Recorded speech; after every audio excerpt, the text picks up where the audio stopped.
Salut, c'est Romaric. Je te fais cette vidéo car à la suite d'un petit échange avec Jérémy, on s'est posé la question, je sais plus si c'est je pense que c'est moi qui me posais la question, enfin peu importe, mais je crois qu'il y avait cette je suis sûr qu'il y avait cette interrogation qui était est-ce que insensible c'est la même chose que être détaché? Pourquoi la question se pose? Pourquoi la question se pose pour moi? En tout cas, j'ai passé quelques jours un peu accompagné, même depuis le début du voyage, même avant. Quand je rencontre des gens, j'ai toujours une certaine forme de distance, qui n'est pas une distance hautaine, je l'espère, mais plutôt une sorte de distance. J'apprécie discuter avec les personnes, j'apprécie également passer du temps seul pour me ressourcer, mais j'ai une distance au niveau émotionnel. En fait, je crois que je ressens pas énormément de choses. Enfin, je les ressens, mais je leur laisse une place limitée. Elles sont toujours sous contrôle. Il y a deux manières de voir un peu ça. Est-ce que c'est la peur de ressentir à nouveau des choses qui, à terme, me feront souffrir, ou est-ce que c'est simplement passer au-delà de l'étape où c'est tes émotions qui décident pour toi? Je pense que les deux sont là. Je pense qu'en constatant que les émotions spontanées, passionnées,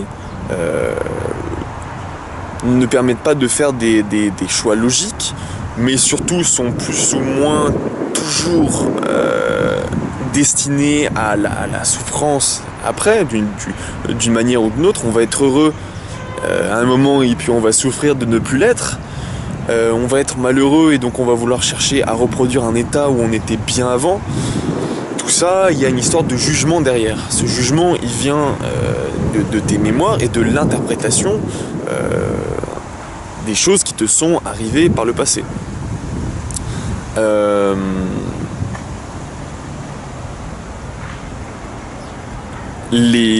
que j'entends par détachement, c'est le fait de sortir de ces attaches par rapport aux gens, l'idée de possession, l'idée enfin globalement de ses croyances. Il faut se détacher de ses croyances, je dis pas possession, c'est un peu bizarre, je pense pas que ça soit vraiment lié. Les attaches sont plutôt mentales, elles te disent, elles te définissent, je crois qu'on est un peu sur le sujet que j'ai abordé dans ma vidéo, ne plus se définir, ne pas se définir, je sais plus vraiment. L'idée c'est que quand t'as les attaches, c'est des choses qui te rappellent ce que tu as été, c'est des raccourcis de jugement qui sont différents du ressenti en lui-même. J'ai lu un peu par le passé, je dis ça un peu de manière ironique parce que je reste assez jeune, hein.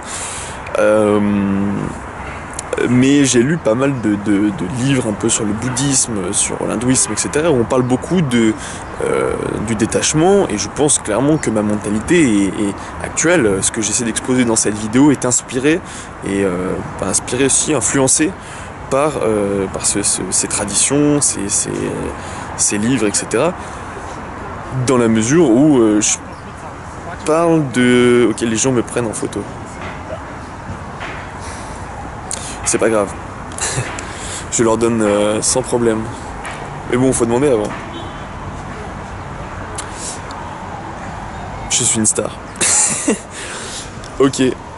Donc je suis inspiré par ces idées d'attachement et de détachement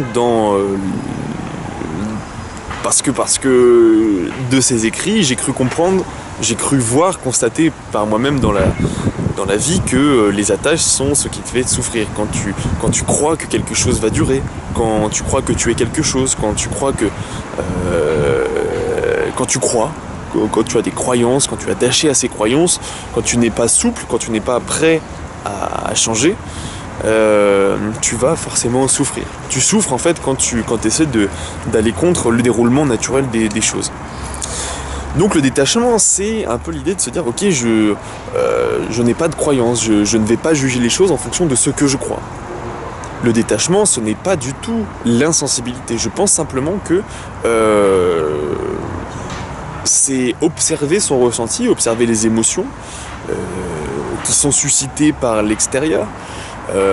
Pour te donner une petite image, je dirais qu'on est des systèmes avec des intrants et des extrants. Des intrants, une transformation, des transformations et des extrants. Les intrants arrivent, ils sont filtrés par nos sens, ils sont filtrés par nos perceptions, donc on met déjà deux filtres, voilà. Ensuite on fait des réflexions, on juge en fonction de ce qu'on a connu, en fonction de ce qu'on a vu qui marchait et qui nous faisait du bien ou pas. Et ensuite ça ressort, et là encore il y a des filtres qui sont notre capacité d'expression, notre art, dans le sens prendre le monde intérieur et arriver à le sortir vers le monde réel, on va dire, voilà. Donc, intrant, transformation, extrant.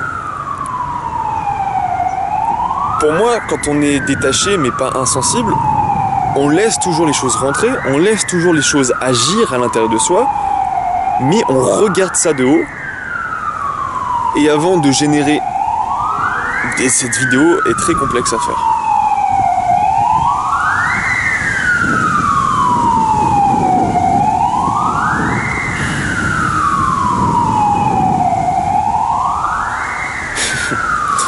Donc avant de laisser tes émotions, tu vas mettre ce fil de réflexion, de transformation consciente. C'est parce que c'est ça l'idée.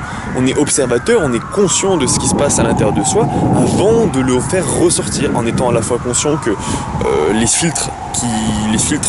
ce qui filtre les intrants, les jugements peuvent être faussés, peuvent être des choses que nous étions par le passé ou que nous croyions par le passé mais qui ne sont plus vraies dans le contexte actuel, et en prenant aussi en compte le fait que on n'est pas capable d'exprimer les concepts qu'on a dans la tête avec des mots, avec des gestes, avec peu importe le type d'expression. Donc sachant l'avant et l'après transformation, on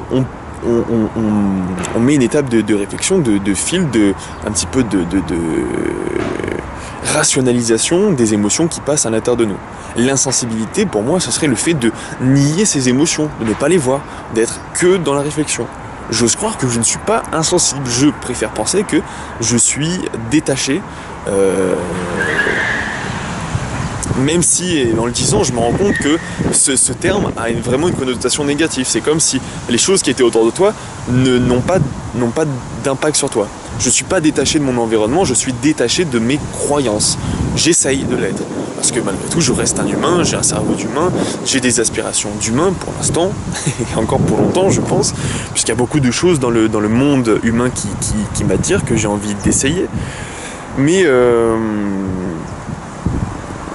voilà, donc pour répondre un petit peu à cette interrogation, est-ce que je suis insensible ou est-ce que je suis détaché? Je préfère penser que je suis détaché, que je suis observateur et conscient des choses qui m'arrivent plutôt que spontané, que dans la passion, que dans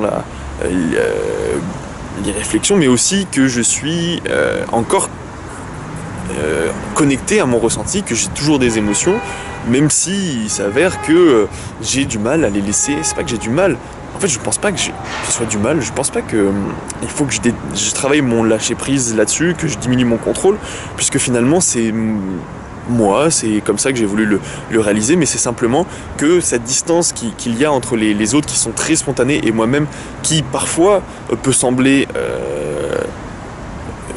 trop neutre, trop ou pas assez expressif, peut créer un petit peu des écarts, non pas des tensions, mais oui des incompréhensions de la part de mon environnement et m'empêche de me connecter auprès d'un grand nombre de personnes.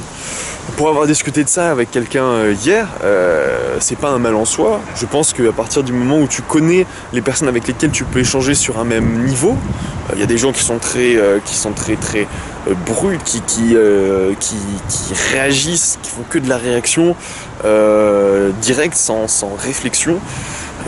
Et ben ils vont avoir pas de problème à se connecter les uns avec les autres, mais pour moi qui ai fait le choix plus ou moins conscient de réfléchir avant de m'exprimer, quels que soient les intrants que je reçois, ces personnes passionnées, brutes, etc., sont pour moi à la fois étranges, je les accepte, mais étranges, j'arrive pas à comprendre. Si je comprends leur réaction, mais j'arrive juste pas à aller dans leur jeu, leur manière de réfléchir. Je préfère échanger sur pas le même plan, parce que ça serait réduire l'expression et la réflexion à un seul plan lisse, mais plutôt